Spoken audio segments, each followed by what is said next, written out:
Nada, muchas gracias por la invitación. Nos juntamos hace un tiempo atrás donde nos contaron de esta agrupación y nos invitaron a compartir lo que hacemos en Chile, lo que hacemos con nuestro equipo de investigación. Lo que no me acuerdo es cuánto tiempo. Alguna Tienes presentación 30 quizás muy minutos. larga. ¿Cuánto? 30 minutos y después Ya, nos vamos a pequeños grupos y volvemos a plenaria donde te van a hacer preguntas los distintos grupos. ya, súper. Vamos a hacer un poder de síntesis porque creo que hicimos una presentación un poquito más larga de eso, pero podemos ir apurando, no hay problema. De nuevo, gracias por la invitación. De ahí veo caras conocidas, el querido amigo José Fernando, un abrazo grandote desde acá. Y obviamente los que no tenían la oportunidad de conocerlos en persona, obviamente un saludo muy grandote. Voy a compartir una presentación, lo que quisimos hacer junto con Paulina, que es estudiante de doctorado de mi equipo, tratar de contar un poco qué es lo que hacemos en nuestro laboratorio. Obviamente respondiendo al título, que tiene que ver con la convivencia escolar y cómo distintos actores juegan un rol en esto. ¿Se ve la presentación? Ahora que la maximicé, ¿sí? Sí. Contarles un poco cómo trabajamos, qué es lo que estamos haciendo, más que contar actividades, sino más bien de los estudios que hacemos en Chile, qué elementos nos ha llamado la atención, qué variables hemos visto son clave y cómo eso va informando lo que queremos hacer en el mediano y en el largo plazo en nuestro equipo de investigación. Nuestro foco hoy día es más la investigación que la intervención, entonces encuentro muy interesante dialogar con instituciones, con practitioners, con gente que está en terreno, más que los académicos, porque creo que es un diálogo que nos fortalece a todos.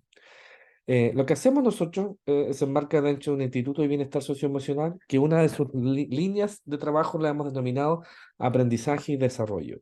Básicamente tratar de entender cómo en contextos de formación humana, en contextos escolares, contextos universitarios, tratamos de meter a entender los procesos que hay a la base, y aquí yo tomo prestado un modelo de aprendizaje adulto, porque me gusta la arquitectura que propone, en cómo podemos mirar fenómenos de aprendizaje, procesos de aprendizaje y donde hay más de un actor involucrado.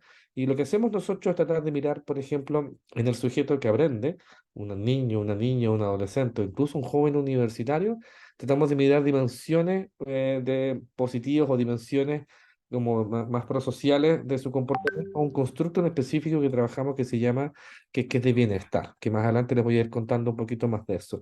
Y ese bienestar no solo lo vemos en un sujeto que aprende, que serían estudiantes, sino también lo vemos en el sujeto que enseña. Y desde la pandemia empezamos a investigar qué es lo que pasa, cómo están y cómo se puede describir y predecir y explicar más o menos niveles de bienestar en nuestros profesores. De hecho, en un momento un equipo de Colombia se sumó a este proyecto, pero después no sé qué les pasó, no siguieron. Pero ahí tenemos un proyecto bien entretenido donde hay gente de Argentina, Perú, eh, Ecuador, en donde hemos estado tratando de replicar, básicamente preguntándole a nuestros docentes dimensiones de su bienestar. En esta misma lógica, otro componente del sujeto que aprende, que imagino que conversa mucho con lo que ustedes acá los definen como agrupación, son estas competencias o habilidades socioemocionales. Y que en el caso nuestro, ya llevamos un tiempo estudiando, midiendo estas competencias en sujetos que aprenden. Hoy día estamos terminando un primer año de un programa experimental, cuasi experimental, de un modelo de habilidades socioemocionales que en un año más nos volvemos a encontrar, les puedo contar cómo nos fue. Ahora me están mandando WhatsApp, me están diciendo, profe, terminamos la medición en el sexto básico, así estoy cruzando los dedos de que estamos logrando sacar la segunda ola de datos, y ahí les voy a contar cómo no fue, porque hasta ahora es una buena idea, no quiere decir que necesariamente una buena idea funcione. Y algo que estamos recién empezando ahora es tratar de pensar o replicar estos modelos de habilidades socioemocionales en nuestros profesores. Si bien algunos estudios señalan que para enseñar una habilidad no hay que tenerla desarrollada, me cuesta ver eso, me cuesta creer eso. Entonces lo estamos estudiando y queremos ver en el fondo qué competencias se pueden medir en nuestros profesores, y eso es como después obviamente se pueden enseñar o capacitar.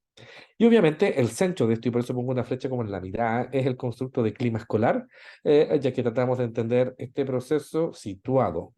Lo que pasa con estos actores que están acá, situados, es decir, en una sala de clases, en un colegio, en un barrio, en una comuna.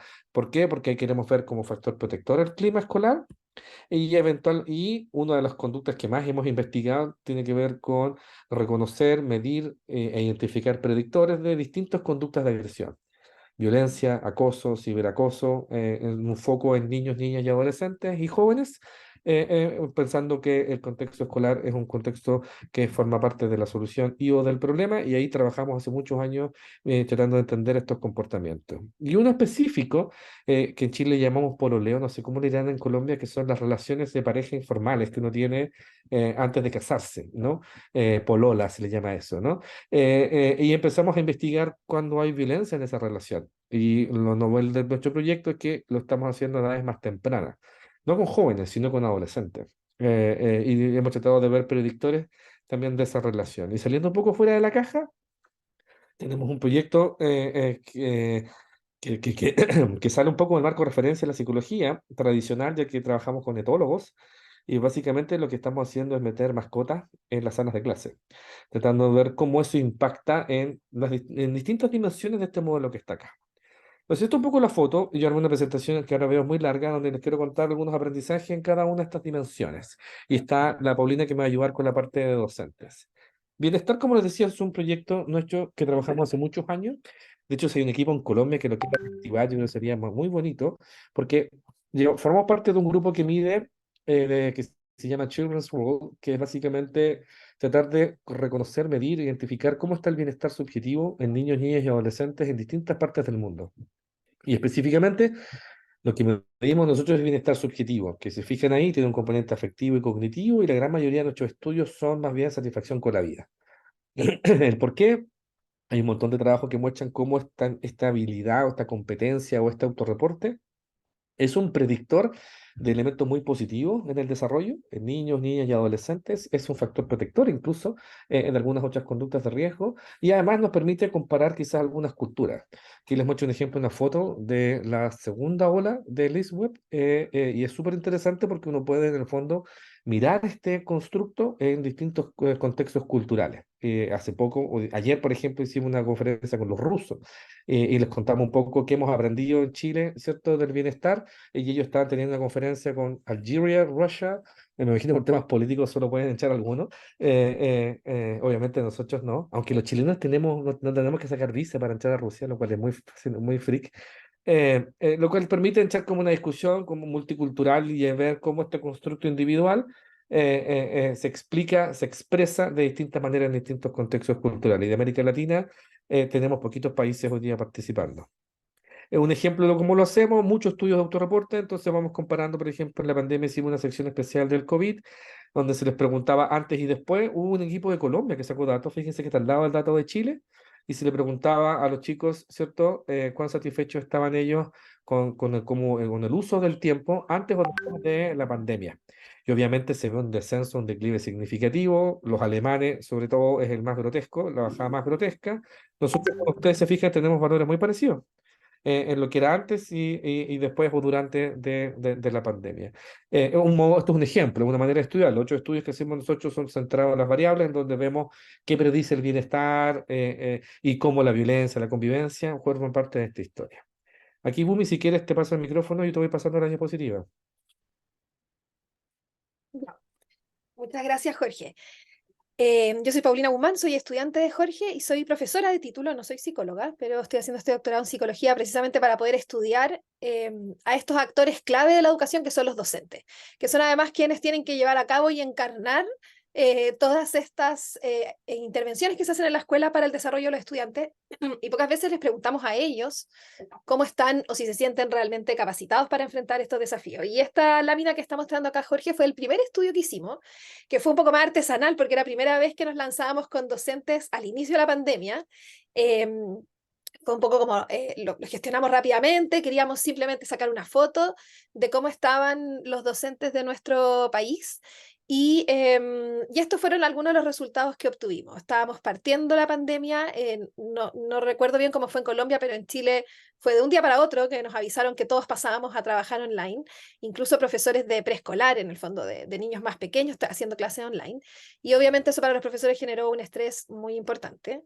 Entonces quisimos ver en el fondo de forma general su bienestar, sus niveles de estrés, los niveles de apoyo social también que estaban experimentando, que en Chile fue muy distinto al principio de la pandemia que el que tuvieron después. Y fuimos probando distintos modelos de acuerdo a nuestras hipótesis en base a lo que conocíamos sobre el bienestar docente. Entonces, en este primer estudio, por ejemplo, queríamos estudiar, ya sabemos que el desgaste de los docentes les afecta directamente el bienestar, eso está ampliamente reportado por la literatura, pero queríamos tener un acercamiento a las emociones que experimentan los docentes a nivel general, como positivas o negativas, y cuál era el rol que cumplía en el fondo el apoyo social en esta mediación que establecen las emociones. Y ahí fue en el fondo cómo pudimos ver que en los casos, por ejemplo, donde los profesores experimentan un alto desgaste, el apoyo social vendría a ser, en el fondo, una mediación una moderación del impacto de estas emociones en los docentes. Y el apoyo social para nosotros es bien relevante porque es un factor que es externo al docente, en el fondo es un apoyo social percibido, pero es un factor que depende principalmente de la escuela o de las redes, como las redes que están armando ustedes, de cómo estas redes que se generan apoyan a los docentes para enfrentar la realidad escolar que sabemos que para todos los docentes es difícil. Y por otro lado también después esto fue el estudio inicial que hicimos, fue como la punta del iceberg, y de ahí nos lanzamos con estudios más profundos, más largos, algunos de carácter longitudinal, y también haciendo estas redes que comentaba Jorge con otros países de Latinoamérica para ver el estado de los docentes generales en toda la región.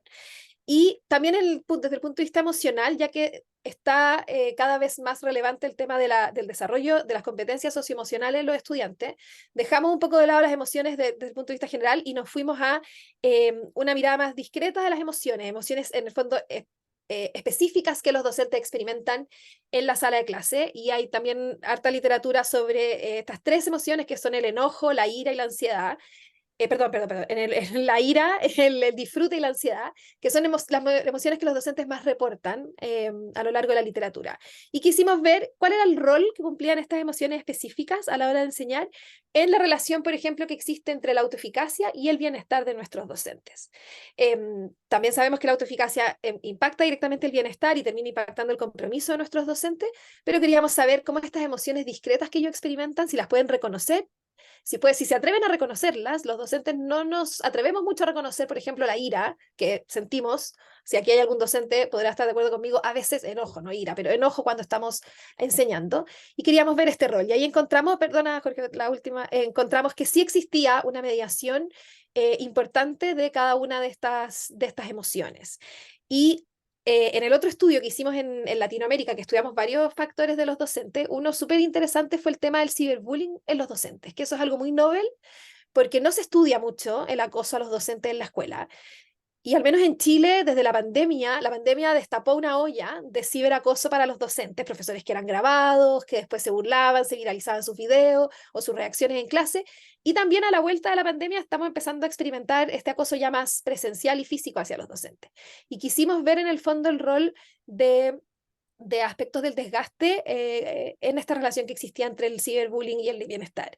Y obviamente el ciberbullying está siendo un fenómeno que está complicando a los docentes, está afectando su bienestar y afecta específicamente también el desgaste psíquico, que es en el fondo dentro de los aspectos del desgaste lo más preocupante de nuestros docentes, porque además termina repercutiendo en su compromiso escolar.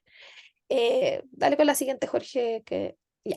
Y esto es un poco el modelo como teórico que hemos ido construyendo a lo largo de todas nuestras investigaciones. Tenemos más investigaciones en docente, y en el fondo hemos tomado como base en la teoría de la oferta y la demanda laboral, pero llevándola más específica al contexto de los docentes. Y en el fondo sabemos que el desgaste se produce cuando hay un desbalance entre las demandas del trabajo, típicas de la docencia, y los recursos que tiene tanto el empleo, la estructura, la escuela, etcétera, y también los recursos personales.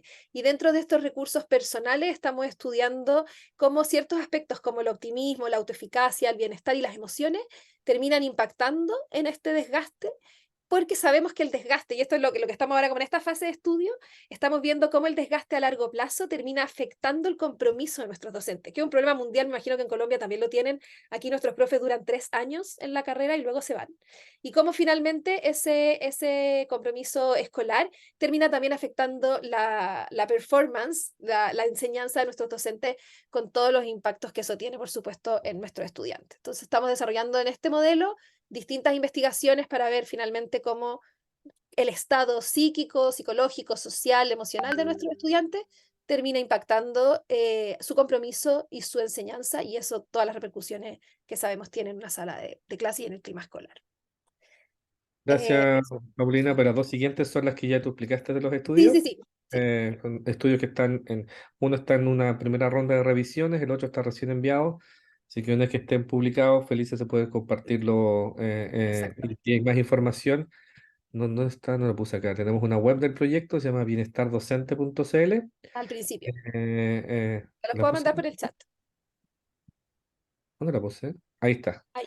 Bienestardocente.cl, en el cual estamos documentando todo lo que hemos ido generando con el proyecto. Lo pusimos en esta plataforma de acceso liberada y algunos materiales descargables. Gracias, Bumi. Bienestar docente, bienestar, ¿cierto?, de niños y adolescentes es un elemento del sujeto que aprende. Otra dimensión que nos interesa conocer del sujeto que aprende, y hace eco, me imagino, con todos ustedes, son las habilidades socioemocionales o las competencias socioafectivas. Yo entiendo que aquí hay hartos marcos teóricos, hay hartos modelos, hay grupos súper famosos en esto. Nosotros humildemente trabajamos con uno que se llama Covitalidad.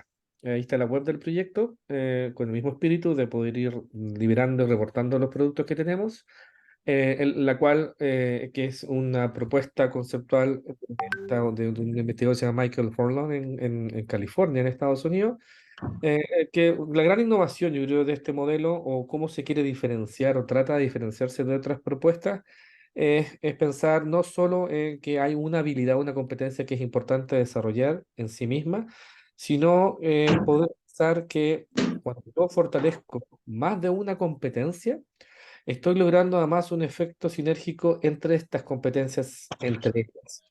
Y esto puede generar un efecto de espiral positivo hacia arriba. Entonces, si pensamos en que tengo dos competencias, ¿por qué no pensar cuatro? ¿Y qué pasa si promovemos 6? ¿Y qué pasa si llegamos a 8? Bueno, la propuesta de ellos llega hasta 12 competencias socioafectivas, que es la que están acá, con la tesis que la suma es más que las partes, no, ¿cómo es? La suma más que el todo, ¿cómo es el dicho? Pero la tesis en el fondo de que si yo fortalezco más de una de estas habilidades, no solo son importantes en sí mismas, sino que se genera este efecto sinérgico entre ellas. Y esto, ¿cierto?, se transforma en factores protectores, en habilidades para los sujetos para otras conductas de riesgo. Tenemos algunos estudios que les voy a mostrar ahora de lo que hemos hecho con estas competencias y que están presentadas acá y acá se resumen. Un ejemplo, por ejemplo, dentro de la dimensión de creer en uno mismo, un proxy de autoeficacia es cuánto yo tengo sentido quizás de agencia sobre lo que controlo o lo que no controlo, sobre lo que hago o lo que dejo de hacer. Un ejemplo súper interesante que vimos, por ejemplo, durante la pandemia, hicimos estudios nacionales de ciberacoso en adolescentes y jóvenes.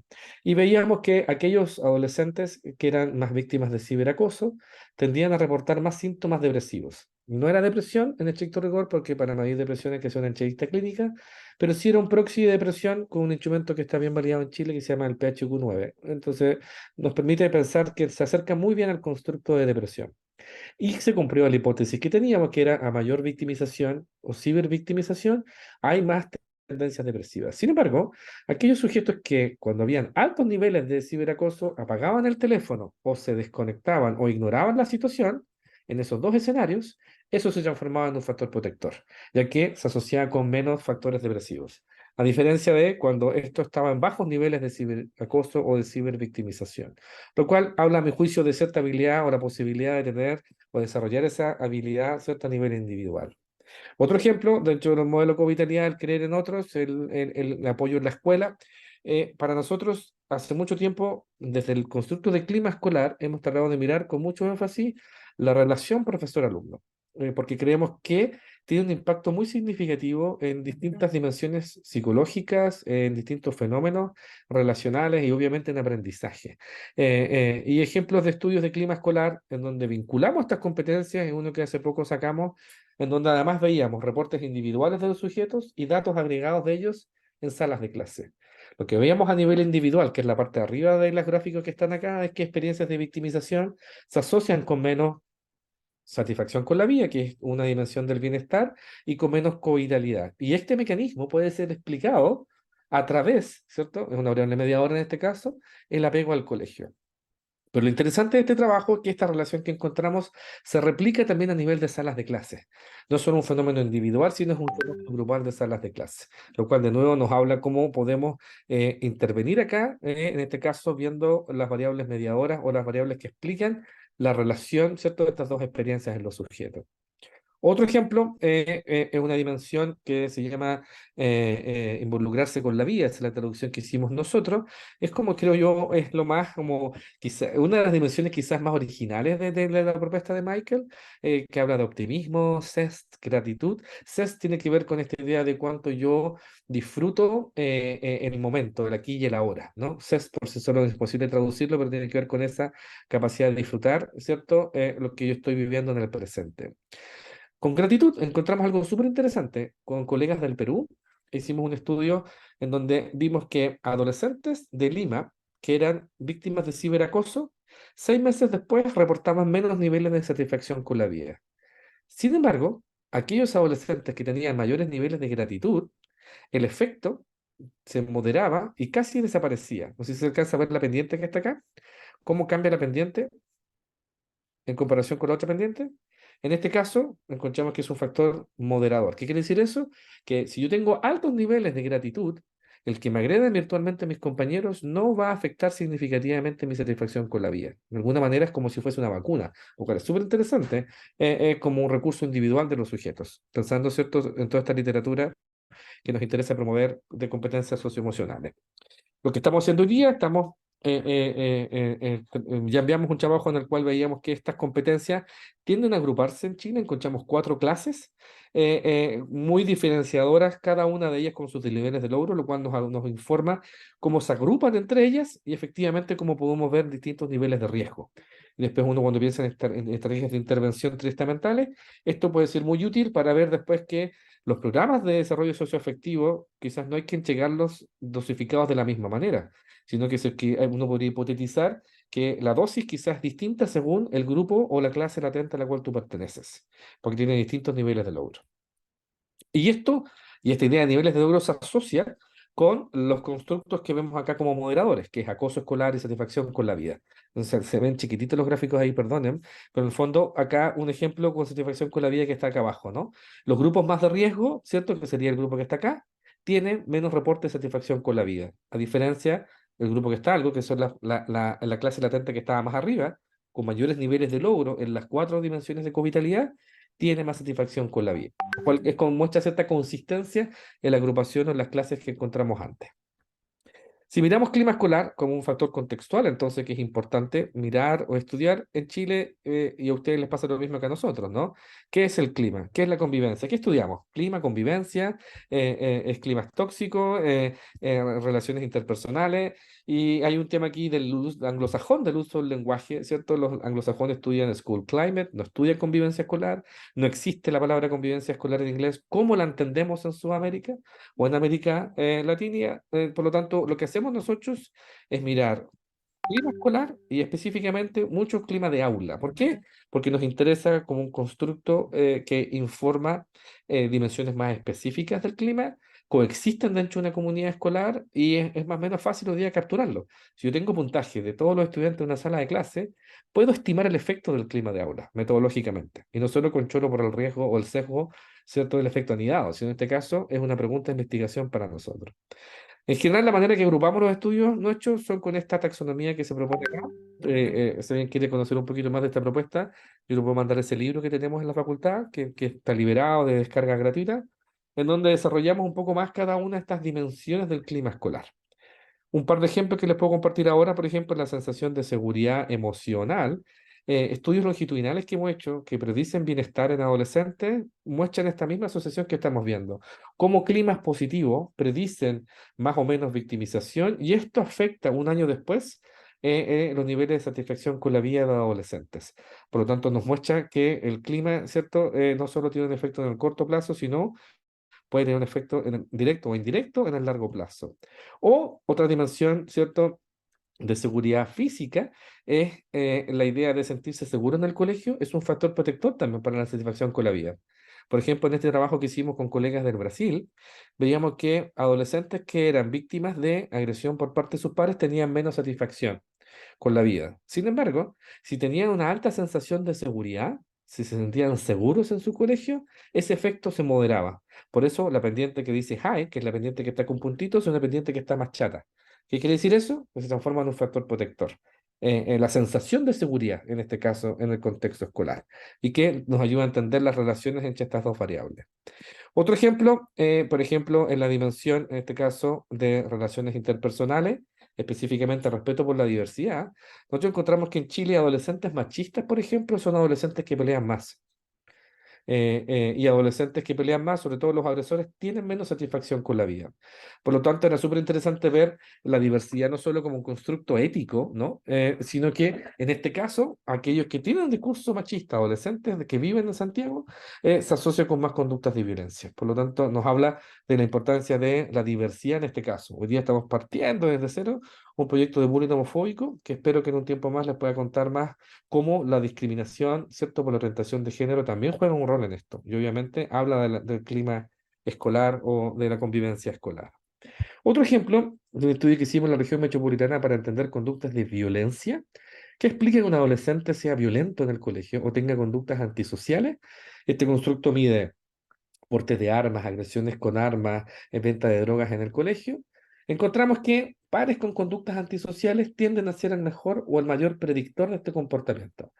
Pero si ese adolescente tiene un alto apego al colegio y se siente perteneciente o siente que puede participar de esa comunidad escolar, ese factor de riesgo se modera, que es la pendiente roja que está ahí, en comparación con la azul. Lo cual es súper interesante, cómo esta dimensión del clima, que es el attachment o el apego, se transforma en un factor protector incluso de conductas de violencia, lo cual creo yo es súper interesante. Otro ejemplo de otra dimensión, ¿cierto?, del clima escolar, que es el bonding, que también es una variante del apego, la verdad es muy parecido a attachment, encontramos que de nuevo un factor protector, en este caso, además con datos jerárquicos, es decir, veíamos datos de los sujetos y calculábamos el efecto a nivel de salas de clase. ¿Y qué es lo que encontramos? Adolescentes que eran víctimas de agresión por parte de sus pares tienen menos satisfacción con la vida, pero ese efecto también se modera si es que yo tengo más bonding con el colegio. De alguna manera, el tener relaciones positivas, quizás con otros actores del sistema, te entrega algún tipo de inoculación o de mecanismo, o no sé qué será el proceso, pero es un factor protector en esta relación, ¿cierto?, respecto a su bienestar. Como les contaba, los constructos que estudiamos nosotros se enmarcan dentro de la literatura de agresión. No voy a hablar acá de todo esto, me quedan creo que 4 minutos. Lo que miramos nosotros son tratar de diferenciar distintos tipos de agresión porque no son lo mismo, se presentan de distinta manera en distintos momentos de la vida. Y algunos ejemplos de esto, ¿cierto? Más que de agresión, nosotros tuvimos harto acoso escolar. Un atributo importante es verlo a edades más preadolescentes, cuando más está presente, pero lo más relevante de este fenómeno es estudiarlo anidadamente. ¿Por qué? Porque es un fenómeno altamente sensible al grupo de pares. Hay que pensarlo esto grupalmente, más que individualmente. Entonces, por eso lo que hacemos son muchos estudios jerárquicos. Entonces, por ejemplo, este es un estudio que hicimos nacional de ciberacoso, en donde queríamos ver qué explicaba ser agresor de ciberacoso, y el factor de riesgo más grande que encontramos fue ser víctima de ciberacoso. Y lo que hacíamos de nuevo era estimábamos el efecto a nivel individual y el efecto a nivel de colegios. Aquí teníamos muchos colegios en Chile para ver si es que dimensiones del clima escolar eran un factor protector. Y tal como aparece ahí al costado, las relaciones interpersonales, por ejemplo, eran un factor protector de esta dinámica de ciberacoso. Podríamos profundizar mucho más sobre esto. ¿Por qué? Porque es cierto que el ciberacoso no es lo mismo que el acoso escolar. Y hoy día, aquí les muestro una fotografía para que vean la noticia en desarrollo en el fondo, qué es lo que se está discutiendo respecto de este fenómeno de agresión, porque no son los mismos atributos que el acoso escolar tradicional. Sí sabemos que tiene efectos negativos. Hace un rato les mostré un estudio que hicimos nacional durante la pandemia. Aquí les muestro otras gráficas de ese mismo estudio que vimos en Chile durante la pandemia, adolescentes y jóvenes que fueron víctimas de ciberacoso, y este fue un estudio nacional que hicimos, tenían más indicadores de depresión y en general lo pasaron mucho peor en comparación con los otros grupos durante la pandemia. Por eso para nosotros es una línea de investigación súper importante que hemos seguido haciendo. Por ejemplo, si miramos el mecanismo que hay a la base, encontramos que explica deprimirse por ser víctima de ciberacoso. Y uno de los mecanismos que vimos y explicaba esta relación era la sensación de soledad o el temor a sentirse solo. Y que lo interesante de esto, que encontramos un efecto de moderación con la edad. En este caso, este efecto era peor para los adultos jóvenes. Lo cual era interesante porque la sensación, al menos en Chile, en la pandemia, era preocupémonos de los niños, pero hubo otros grupos etarios que lo pasaron quizás peor, ¿no? Y en este caso, que lo que veíamos que ese temor a quedarse solo se incrementaba en los adultos jóvenes en comparación con los jóvenes, como una noticia en desarrollo en relación con eso. Y las últimas dos dimensiones de trabajo, una es violencia en el pololeo o violencia en la pareja. En inglés esto habitualmente se habla como dating violence. La línea está a cargo hoy día de la doctora Paulina Sánchez, que es una graduada de nuestro equipo, y que algunos de sus trabajos que lideró ella encontraron, como por ejemplo, cómo experiencias de victimización en la infancia se asocian con más violencia en el pololeo después en la adolescencia, específicamente experiencias de abuso infantil tanto para ser víctima, por ejemplo, aquí vemos cómo es significativo el abuso sexual y el abuso emocional, o incluso para ser agresores. Y acá encontramos que los predictores más importantes de esto eran el abuso sexual y el abuso físico. De alguna manera te muestra como un continuo de experiencias de victimización y no solo en un momento acotado, para una manifestación súper específica, que es ser violento con tu pareja. Y aquí con adolescentes, que es lo novel del trabajo de Paulina. En general, violencia en el pololeo se estudia con jóvenes, con adultos o adultos jóvenes. Pero acá este trabajo se focaliza en adolescentes. Estamos hablando de 14 a 18 años. Y otro de los trabajos que está terminando, que ya mandó Paulina ahora que está publicando, tiene que ver en esta misma lógica cómo estas experiencias de abuso en la infancia se complementan con modelos cognitivos, por ejemplo, de actitudes que valoran la violencia, cómo eso se asocia con distintas conductas de agresión proactiva y reactiva que no son lo mismo, y cómo estas después predicen mayor perpetración, ¿cierto? Ser más agresor con tu pareja en la adolescencia. Aquí está el modelo que ella encontró más robusto y se fijan cómo la historia es más compleja, ya no es solo una experiencia en la infancia, sino cómo esa experiencia en la infancia se asocia con los mecanismos a lo largo de la vida. Y el último proyecto, que es como uno de nuestros regalones, porque al menos yo soy un dog lover, es cierto lo que Francisca Cuevas, que es la estudiante doctorante que está a cargo de esto, investiga respecto a la relación humano-animal, con la hipótesis que esos vínculos que establecemos con una mascota, con un animal o con un ser cierto vivo, establece un efecto en las personas y también en las mascotas, pero hoy día estamos estudiando en las personas, no estamos estudiando todavía en las mascotas. Por ejemplo, durante la pandemia vimos con mucho interés esto porque hubo un incremento en la adopción de mascotas. Y era interesante cómo este mecanismo, ¿cierto?, de vínculo con la mascota se asociaba con mayores o menores niveles de ansiedad y cómo esto era explicado por emociones más negativas. Y esto variaba según si eras hombre o mujer. Y un trabajo que está terminando Francisca, que todavía no lo termina no lo ha publicado, pero básicamente está haciendo ese análisis. Y el segundo análisis que esperamos contarles el próximo año si nos volvemos a encontrar. Es un experimento que hicimos cuasi experimental en donde estamos metiendo perritos en las salas de clase, tratando con actividades guiadas con niños de quinto a octavo básico. Y nuestra hipótesis es que eso va a generar un efecto en los estudiantes en dimensiones socioafectivas, en clima de aula, en convivencia escolar y en violencia, si no me equivoco, son todos los indicadores que estamos mirando. Y estamos ahora tabulando estos datos y nuestra hipótesis es que aquellos que participaran de esta experiencia guiada con las mascotas se genera un efecto mayor en comparación con el grupo control. Lo cual a mí me gusta porque creo que nos permite salir de salir de la caja, ¿no? Y aquí están las fotos, ¿cierto? Me faltó mencionar a Roy. Roy es el que va, ojalá pronto, va a liderar el proyecto de bullying homofóbico o de diversidad, la verdad. Pongamos una categoría más amplia, y cómo la diversidad, ¿cierto?, dialoga con todos estos constructos, ¿cierto? Voy a saltar eso. Me pasé 2 minutos, 3 minutos creo, ¿no? Del tiempo. Eso es lo que hacemos en nuestro laboratorio. Se fijan que hay dimensiones específicas, pero es imposible que unas no dialoguen con la otra. Por eso yo les presenté ese modelo al principio que trata como de ordenar lo que hacemos, ¿no? Miramos al individuo, sujeto que aprende, dimensiones socioafectivas de este personaje, miramos al sujeto que enseña, miramos sus relaciones, por eso miramos salas de clase, el constructo más importante ahí es el clima, preocupados de cómo esto explica más conductas de agresión, distintos tipos de conductas de agresión, y qué factores protectores encontramos en esta relación. Yo creo que ese es como el relato de nuestro equipo de investigación.